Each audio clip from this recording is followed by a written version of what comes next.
നമ്മുടെ ഈ ചാനൽ കാണുന്ന പുതിയ സുഹൃത്തുക്കൾ ദയവായി ഈ ചാനൽ സബ്സ്ക്രൈബ് കൂടി ചെയ്താൽ വളരെ ഉപകാരമായിരിക്കും. നമസ്കാരം. അന്താരാഷ്ട്ര സുരക്ഷാ മേഖലയെയും ദക്ഷിണേഷ്യൻ രാഷ്ട്രീയത്തെയും ഒരേപോലെ ഞെട്ടിച്ച ഒരു വാർത്തയാണ് ഇപ്പോൾ പാകിസ്ഥാനിലെ ബലൂചിസ്ഥാൻ തീരത്തുനിന്ന് പുറത്തുവരുന്നത്. അറേബ്യൻ കടലിൽ പട്രോളിംഗ് നടത്തുകയായിരുന്ന പാകിസ്ഥാൻ കോസ്റ്റ് ഗാർഡ് ബോട്ടിന് നേരെ ബലൂചിസ്ഥാൻ ലിബറേഷൻ ആർമി ശക്തമായ ആക്രമണം നടത്തിയിരിക്കുന്നു. ബലൂചിസ്ഥാൻ ലിബറേഷൻ ആർമി അഥവാ BLA നടത്തിയ ഈ ആക്രമണം കേവലമൊരു വെടിവെപ്പ് മാത്രമല്ല, മറിച്ച് ഈ മേഖലയിലെ ബലൂചിസ്ഥാൻ ലിബറേഷൻ ആർമിയുടെ പ്രവർത്തനങ്ങളുടെ സ്വഭാവം മാറുന്നു എന്നതിൻ്റെ വലിയ സൂചന കൂടിയാണ്. പാകിസ്ഥാൻ ഇറാൻ അതിർത്തിക്ക് സമീപമുള്ള ജിവാനി എന്ന തീരദേശ നഗരത്തിനടുത്താണ് ഈ സംഭവം നടന്നത്.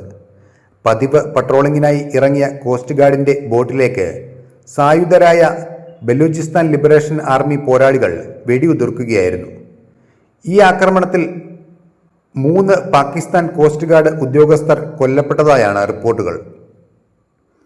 കരയിൽ മാത്രം ഒതുങ്ങി നിന്നിരുന്ന തങ്ങളുടെ പോരാട്ടം കടലിലേക്കും വ്യാപിപ്പിക്കുന്നു എന്ന് തെളിയിക്കുന്ന രീതിയിലായിരുന്നു ആസൂത്രിതമായ ഈ നീക്കം.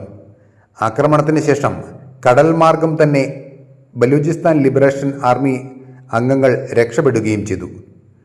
എന്തുകൊണ്ടാണ് ഈ ആക്രമണം ഇത്രയേറെ ചർച്ച ചെയ്യപ്പെടുന്നത്?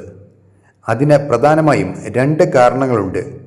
ഒന്ന്, ഇത് പാകിസ്ഥാൻ കോസ്റ്റ് ഗാർഡിന് നേരെ ബലൂചിസ്ഥാൻ ലിബറേഷൻ ആർമി നടത്തുന്ന ആദ്യത്തെ നാവിക ആക്രമണമാണ്. ഇത്രയും കാലം റെയിൽവേ ട്രാക്കുകളും പാകിസ്ഥാൻ സൈനിക ക്യാമ്പുകളും ചൈനീസ് നിർമ്മാണ പദ്ധതികളുമാണ് അവരുടെ പ്രധാന ലക്ഷ്യങ്ങൾ എങ്കിൽ ഇപ്പോൾ അവർക്ക് കടലിലും ആക്രമണം നടത്താനുള്ള ശേഷിയുണ്ടെന്ന് ഈ സംഭവം തെളിയിക്കുന്നു. 2, ചൈന പാകിസ്ഥാൻ സാമ്പത്തിക ഇടനാഴിയുടെ കേന്ദ്രമായ ഗ്വാദർ തുറമുഖത്തിന് വളരെ അടുത്താണ് ഈ ആക്രമണം നടന്നത്. ഇത് പാകിസ്ഥാന്റെയും ചൈനയുടെയും സുരക്ഷാ ആശങ്കകളും വർദ്ധിപ്പിക്കുന്നുണ്ട്. ആക്രമണത്തിന്റെ ഉത്തരവാദിത്വം ഏറ്റെടുത്തുകൊണ്ട് ബലൂചിസ്ഥാൻ ലിബറേഷൻ ആർമി ഒരു പ്രസ്താവനയും പുറത്തിറക്കിയിട്ടുണ്ട്. തങ്ങളുടെ സൈനിക തന്ത്രത്തിലെ ഒരു പുതിയ ഘട്ടമാണിതെന്ന് അവർ അവകാശപ്പെടുന്നു. കരയിലെ ഓപ്പറേഷനുകൾക്ക് ശേഷം കടൽ അതിർത്തികളിലേക്കും ഞങ്ങളുടെ പ്രവർത്തനം വ്യാപിപ്പിക്കുന്നു എന്നാണ് അവർ പറഞ്ഞത്. ഇത് പാകിസ്ഥാന്റെ നാവിക സുരക്ഷാ ഏജൻസികൾക്ക് വലിയ വെല്ലുവിളിയാണ് ഉയർത്തുന്നത്. വരും ദിവസങ്ങളിൽ കൂടുതൽ നാവിക ആക്രമണങ്ങൾ ഉണ്ടായേക്കാം എന്ന മുന്നറിയിപ്പ് കൂടിയാണിത്. ആക്രമണത്തിന് പിന്നാലെ പാകിസ്ഥാൻ സുരക്ഷാ ഏജൻസികൾ പ്രദേശം വളയുകയും അന്വേഷണം ഊർജിതമാക്കുകയും ചെയ്തിട്ടുണ്ട്. ഇറാൻ അതിർത്തി പങ്കിടുന്ന മേഖലയായതിനാൽ നയതന്ത്രപരമായ ചർച്ചകളും നടക്കുന്നുണ്ട്. തീരദേശ മേഖലയിൽ ഉടനീളം കനത്ത ജാഗ്രതയാണ് പ്രഖ്യാപിച്ചിരിക്കുന്നത്. വിദേശ നിക്ഷേപങ്ങളെയും പ്രത്യേകിച്ച് ചൈനീസ് പ്രൊജക്ടുകളെയും ബാധിക്കുന്ന ഇത്തരം നീക്കങ്ങൾ തടയാൻ നാവികസേനയുടെ സഹായം കൂടുതൽ തേടാനാണ് പാകിസ്ഥാൻ ഗവൺമെന്റിന്റെ നീക്കം. ബലൂചിസ്ഥാനിലെ വിഘടനവാദം പുതിയൊരു തലത്തിലേക്ക് കടക്കുകയാണെന്ന് ഈ ആക്രമണം വ്യക്തമാക്കുന്നു.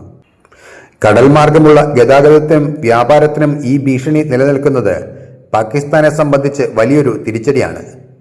ഈ പുതിയ നാവിക പോരാട്ടം മേഖലയിലെ രാഷ്ട്രീയ ഭൂപടത്തിൽ എന്ത് മാറ്റങ്ങളാണ് വരുത്തുക എന്ന് ലോകം ഉറ്റുനോക്കുകയാണ്. നിങ്ങളുടെ അഭിപ്രായം കൂടി കമന്റിൽ രേഖപ്പെടുത്തുക. അപ്പോൾ മറ്റൊരു വാർത്തയുമായി വീണ്ടും കാണാം. നന്ദി.